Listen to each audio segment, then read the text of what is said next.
Alipur press ক্লাবের উদ্যোগে দাওয়াতি ইফতার আয়োজন। হিন্দু, মুসলিম, শিখ, খ্রিস্টান এবং বৌদ্ধ ধর্মের প্রতিনিধিদের সমন্বয়ে দাওয়াতি ইফতার। আলিপুর প্রেস ক্লাব নতুন প্রশাসনিক ভবনের সভাঘরে আলবিদা জুমার দিন দাওয়াতি ইফতারের আয়োজন করে। আলিপুর প্রেস ক্লাবের সভাপতি জগদীশ যাদব জানান, এই অনুষ্ঠানে হিন্দু, মুসলিম, শিখ, খ্রিস্টান এবং বৌদ্ধ ধর্মের প্রতিনিধিরা অংশগ্রহণ করেছিলেন। সংবাদ মাধ্যম কর্মীদের পাশাপাশি চলচ্চিত্র এবং জ্যোতিষ জগতের মানুষ এবং সমাজের প্রতিটি শ্রেণীর মানুষ তাদের উপস্থিতি নিবন্ধন করেছিলেন। আলিপুর প্রেস ক্লাবের সহ সভাপতি মুস্তাফিজ হাশমি উপস্থিত সকলকে ধন্যবাদ জানান। অন্যদিকে আলিপুর প্রেস ক্লাবের সহ সভাপতি শঙ্কর হালদার, সহ সভাপতি সাধারণ নকুল কুমার মণ্ডল, সম্পাদক সমীর দাস, সম্পাদক সদর ওয়াবাবদুল্লাহ লস্কর, সম্পাদক ক্রীড়া স্বাস্থ্য জাকির আলী, কোষাধ্যক্ষ জয়দীপ যাদব, সহ উপদেষ্টা দিবাকর দত্ত, মৌ জহির, অরিজিৎ সাহা, সিদ্ধার্থ মোহাম্মদ, ফারুক, সিনিয়র সাংবাদিক বিপিনেশ পাंडे এবং অন্যান্যরা তাদের মতামত প্রকাশ করেন। प्रेस क्लब के जानिब से दावत इफ्तार का आयोजन किया गया। तो जगदीश जी, आप अलीपुर प्रेस क्लब के प्रेसिडेंट है, क्या वार्ता देंगे आज? देखिए, रमज़ान का पवित्र महीना चल रहा है और आज तो अलविदा जुमा है, ठीक है। तो अलविदा जुमा का एक अपना अलग महत्व होता है। दूसरी बात कि देखिए, एक भारत एक ऐसा देश है जहाँ सभी धर्मों का सम्मान होता है। ऐसे में हम एक ऐसे जगत से हम लोग, एक ऐसे इसे पेशे से हम लोग बिलोंग करते हैं जहाँ पर ना तो कोई जाति का बंधन होता है, ना किसी जात पात का बंधन होता है। ऐसे में हमने इस बार सोचा कि हम लोग इस बार रमज़ान के पवित्र मौके पे इफ्तार का आयोजन करेंगे। ऐसे में हम लोगों ने दावत इफ्तार का आयोजन किया। लेकिन देखा जा रहा है ये दावत इफ्तार इतना शॉर्ट टाइम में आखिर कराने का क्या वजह पड़ गया, जबकि कहीं ना कहीं इंतजाम होता है दावत इफ्तार के लिए, जो शुरू से तैयारी किया जाता है। आज 15 दिन पहले हम कोशिश करेंगे इसको इनवाइट करने का, लेकिन इतना शॉर्ट टाइम में क्यों? देखिए, ऐसा कोई बात नहीं है, ना इसमें रंग भेद खोजने की आवश्यकता है, ठीक है।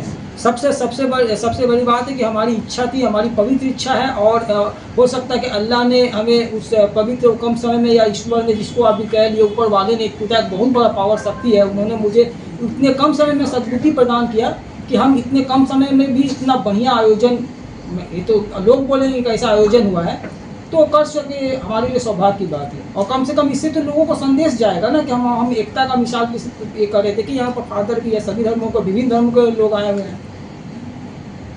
सर, आखिरी सवाल आपसे। एक तरफ आपके वाइस प्रेसिडेंट मुस्तफिज हाशमी है, और एक तरफ फादर बैठे, एक तरफ हमारे शीख भाई है, और एक तरफ फादर है, और यहाँ एक सीनियर जर्नलिस्ट है। तो 4 दिन के बाद ईद है, तो इन सब के तरफ से क्या वार्ता देंगे आप? देखिए, हमारा एकदम स्पष्ट संदेश है कि अमन शांति बनाए रखें, ठीक है। हर किसी को अपने धर्म को मनाने का और उसको जीने का अधिकार है, उनको जीने दें। और भारतवर्ष से बढ़िया, खूबसूरत और सर्वधर्म संभाव में एकता का जो अशिष्ट है, ऐसा देश कहीं दुनिया के कहीं पे नहीं। जिस तरह पश्चिम बंगाल के दूसरे मुल्क में, दूसरे शहर में देखा जाता है, हिंदू मुस्लिम लेकर काफ़ी सारे दंगे होते हैं, लेकिन यहाँ अलीपुर प्रेस क्लब का बैनर में दिख रहा है, एक तरफ जगदीश यादव प्रेसिडेंट है, तो दूसरा तरफ मुस्तफिज हाशमी वाइस प्रेसिडेंट है। इसको आप कैसा पेश करेंगे समाज में?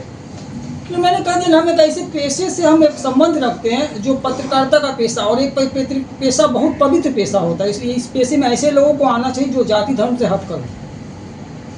हमारे यहाँ जाति धर्म का कोई सीमा नहीं है, हम किसी जाति धर्म की किसी बॉर्डर को मानते नहीं हैं, और कहीं भी कुछ भी हो सकता है। बहुत बड़ा, देखिए, पश्चिम बंगाल तो एक छोटा सा राज्य नहीं है, बहुत बड़ा राज्य है। तो देखिए, बहुत सारी घटनाएं वो घटती रहती है, ये देखना प्रशासन का काम है, ठीक है। सबसे बड़ी बात कि हमारी जो सूबे की मुख्यमंत्री है, हमारे प्रदेश की मुख्यमंत्री है, ये उनका है लॉ एंड ऑर्डर, पुलिस व्यवस्था का काम, कि पुलिस व्यवस्था इस चीज़ को कैसे क्या देखेगी, उनका देखना है, ठीक है। हमारे सर पे एक छत है, मुख्यमंत्री तो देखेंगे। एक तरफ हमारे सीनियर जर्नलिस्ट शेख शाहजहां बैठे हैं, शाहजहां जी, उनके लिए क्या वार्ता देंगे सर?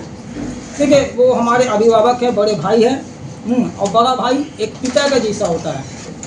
हमारे यहाँ पर हमें सिखाया जाता है कि अगर आप किसी को बड़ा भाई मानते हैं तो पिता का जैसा होता है। तो उनका हमेशा आशीर्वाद हमारे सर पे रहा है और हमेशा रहेगा, जो आगे रास्ता दिखाते हैं हम लोगों को। आगे चल के अलीपुर प्रेस क्लब क्या क्या पत्रकारों के लिए सुविधा या देखिए, हमारे व्यवस्था पास करेंगे? हमारे अभी फिलहाल तो हम लोगों की बहुत सारी योजनाएं हैं, हम बहुत सारा चीज़ करना चाहते हैं। सबसे पहला तो हम ये करना चाहते हैं कि अलीपुर एक ऐसी शुरुआत करे, क्योंकि हम Indian council of press media satellite broadcasting की तरफ से हम लोगों ने शुरुआत कर दिया। उसके साथ मिलकर अलीपुर प्रेस क्लब पूरे हिंदुस्तान के जितने भी पत्रकार या मीडिया से जुड़े लोग हैं, यहाँ तक कि अगर वो प्रिंट में भी काम करते हैं, तो ऐसे लोगों के स्वास्थ्य के निःशुल्क स्वास्थ्य की व्यवस्था करना होगा। और हम जरूरत पड़ने पर हम लोग जो हमारे ये हैं स्वास्थ्य मंत्री, उनको जाकर दिल्ली में डेपुटेशन देंगे।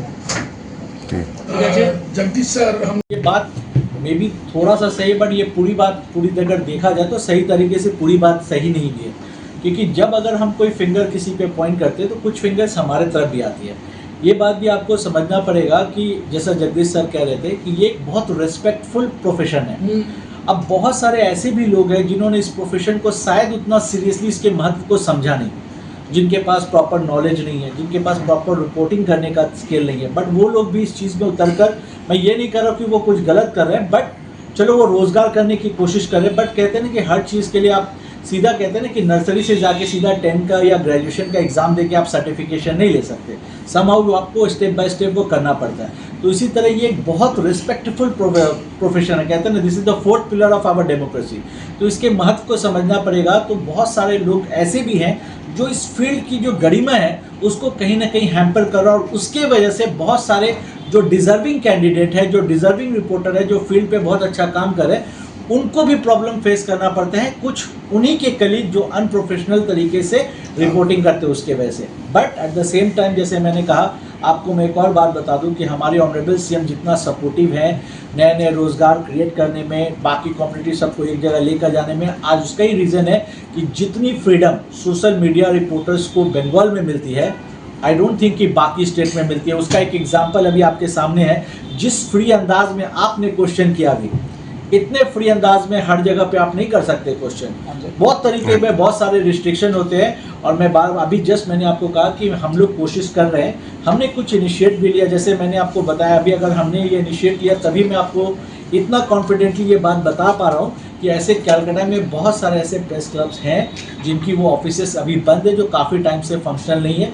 हम लोग उनको लेकर उस पर स्पेसिफिक इन्फॉर्मेशन के साथ हायर अथॉरिटी को लेटर सबमिट करेंगे कि जब वो फंक्शनल नहीं है तो उसको किसी तरीके से फंक्शनल करा के एक डेडिकेटेड सेगमेंट ऑफ मीडिया को अलॉट किया जाए, ताकि वो लोग वहाँ पे बैठ के उस ऑर्गेनाइजेशन को और इस मीडिया हब को और ज़्यादा बेटर बना सके, ताकि यूथ उसमें और ज़्यादा इन्वॉल्व हो और अपना फ्यूचर अपना बेटर बना सके। Thank you.